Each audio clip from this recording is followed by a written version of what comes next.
Proljeće je period u godini kada uživamo u lijepim prizorima iz prirode. Voćke u našem voćnjaku odlično napreduju, ali na različitim vrstama primjećujemo štetnike, čak i pojavu bolesti.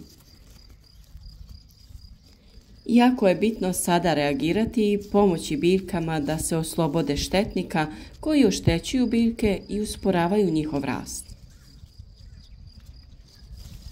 U prvom redu radi se o lisnim ušima koje crpe sokove iz biljke na listovima, ali i na mladim izdancima voćke. Velika najezda ovih štetnika može uzrokovati velika oštećenja mlade voćke, pa čak i sušenje. Iz tog razloga ih treba redovno uklanjati ili tretirati hemijskim preparatom. Za ovu namjenu mogu se koristiti insekticidi, a na manjim voćkama štetnika možemo i mehanički ukloniti. Zbog velike količine mladih izdanaka prorjeđivanje će im dobro doći.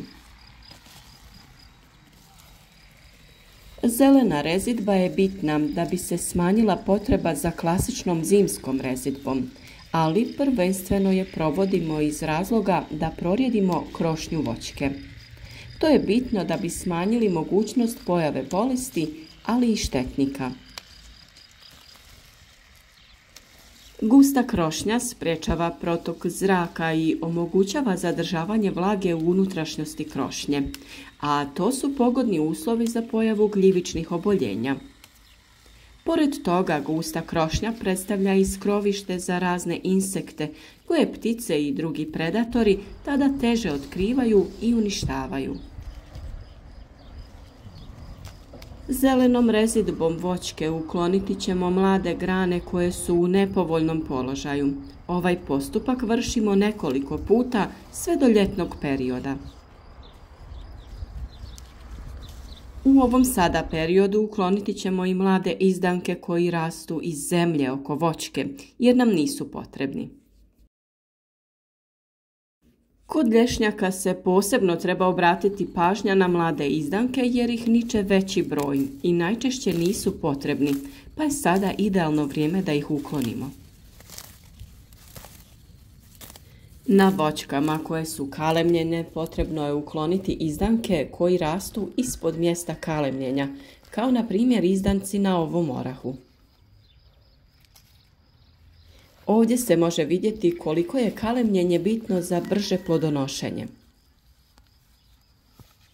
Izdanak koji je iznad mjesta kalemljenja je već nakon 2 godine od sadnje formirao prve plodove, dok izdanci koji su ispod mjesta kalemljenja, iako su višlji, još uvijek nemaju plodove. Voćke koje smo sadili u jesen ili proljeće treba redovito zalijevati jer im je korijen plitak i nije se dovoljno razvio. Za bolji rast i bolju fotosintezu potrebno je biljkama dati hranjivo da bi se lakše razvijale. U ovom periodu krajnje je vrijeme da se uradi prihrana hranjivima sa većom zastupljenošću azota. Ova hranjiva treba izbjegavati u kasnijem periodu godine, jer izdanci trebaju imati vremena da do jeseni stignu da odrvene. Zbog pogodnih vremenskih uslova naše voćke su obilno cvjetale i formiran je velik broj plodova. To se najviše primijeti na kruškama, jabukama, ali i na breskvama. Zbog toga ćemo u ovom periodu prorijediti plodove i smanjiti njihov broj. Ovo se radi da bi plodovi bili krupniji i kvalitetniji, ali i da bi se smanjila mogućnost pojave raznih insekata. Ako se plodovi dodiruju, najčešće se između njih zavlače insekti koji su tu zaštićeni od ptica. Kasnije na tom mjestu na plodu možemo vidjeti rupu gdje je ušao insekt. Neke voćke obilno rađaju pa su plodovi sitniji, a mogući su lomovi grana uslijed prevelikog broja plodova.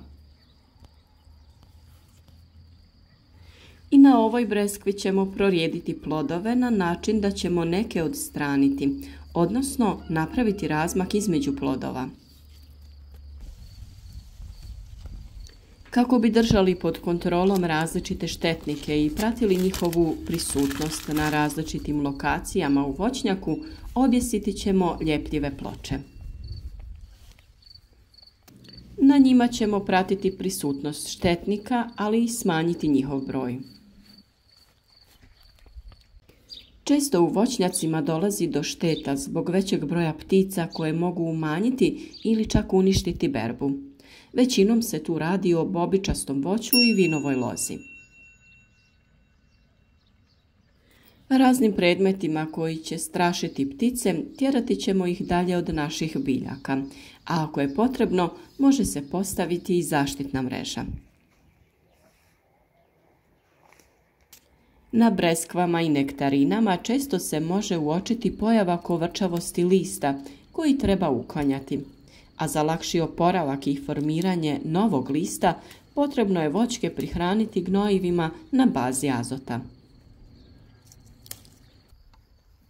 Mlade voćke u prvih nekoliko godina trebamo privezati na oslonac da bi spriječili njihovo lomljenje. To je potrebno raditi dok deblo dovoljno ne ojača da može nositi krošnju. U prostoru oko debla voćke treba uklanjati korove i kositi travu. Pri tome treba paziti da ne oštećujemo koru drveta, pa treba oprezno rukovati alatima. Košnja trimerima oko debla nije preporučljiva jer oštećuju koru drveta. Mi za to koristimo specijalni alat za rezanje trave, ali i oblikovanje raznih ukrasnih grmova. Ergonomski dizajn i mala težina čine ovaj posao veoma laganim i brzim. Prostor oko voćki možemo prekriti slojem malča da bi spriječili rast drugih biljaka oko voćki. Na ovaj način zadržati će se i vlaga u tlu. Malč od kokosa dobro se pokazao za ovu namjenu. To nam je naročito bitno kod uzgoja jagoda koje su trenutno u fazi berbe. Plodove jagode želimo držati dalje od tla, pa koristimo malč od slame ili kokosa. Idealan nam je za uzgoj jagode i kupine, ali i za malčiranje sadnica maline. Kod maline i kupine ukloniti ćemo najveće izdanke koji niču iz tla, a ostaviti nekoliko dobro pozicionirani. Kod maline dovoljno je po dužnom metru ostaviti 10-ak mladih izdanaka, a kod kupine 3 ili 4 po grmu. Na nekim biljkama potrebno je uraditi tretman protiv gljivičnih oboljenja. Na stabljikama kupine moguća je pojava hrđe koja se razvija u pukotinama stabljike, ali i na listu. Ova bolest sprečava se upotrebom fungicida i većim razmakom između biljaka. Na vinovoj lozi velike su štete koje je uzrokovao mraz. Izdanke koji su izmrzli potrebno je ukloniti, a ostaviti one koji su zdravi, da bi se dovoljno razvili, prvenstveno da bi se od njih formirala krošnja. Tamo gdje nije bilo mraza, potrebno je prorijediti izdanke i svesti ih na broj koji biljka može iznijeti. Grozdove koji su formirani treba prorijediti, a ako je potrebno, može se i smanjiti količina bobica u grmu. Iako je ovo godišnje doba kada se održavaju biljke i čeka berba, jako je puno posla koji treba obavljati. Ipak boravak u prirodi nam jako prija, pa i poslovi oko održavanja biljaka nam dobro dođu, da zaboravimo na sve životne probleme. Zbog toga preporučujemo svima da nam se pridruže u uzgoju biljaka za svoje potrebe. Naročito danas, kada je jako bitno znati šta koristimo u ishrani, pa mali vrt i voćnjak je ono što nam može pomoći da popravimo naše prehrambene navike, a i malo rekreacije dobro će doći našem tijelu. Podržite naš rad sa like ispod videa i ostavite nam komentar. Pišite nam od kuda nas pratite i koje biljke uzgajate. Ako imate nekih pitanja vezanih za uzgoj biljaka, slobodno pišite u komentare. Rado ćemo odgovoriti na sva vaša pitanja.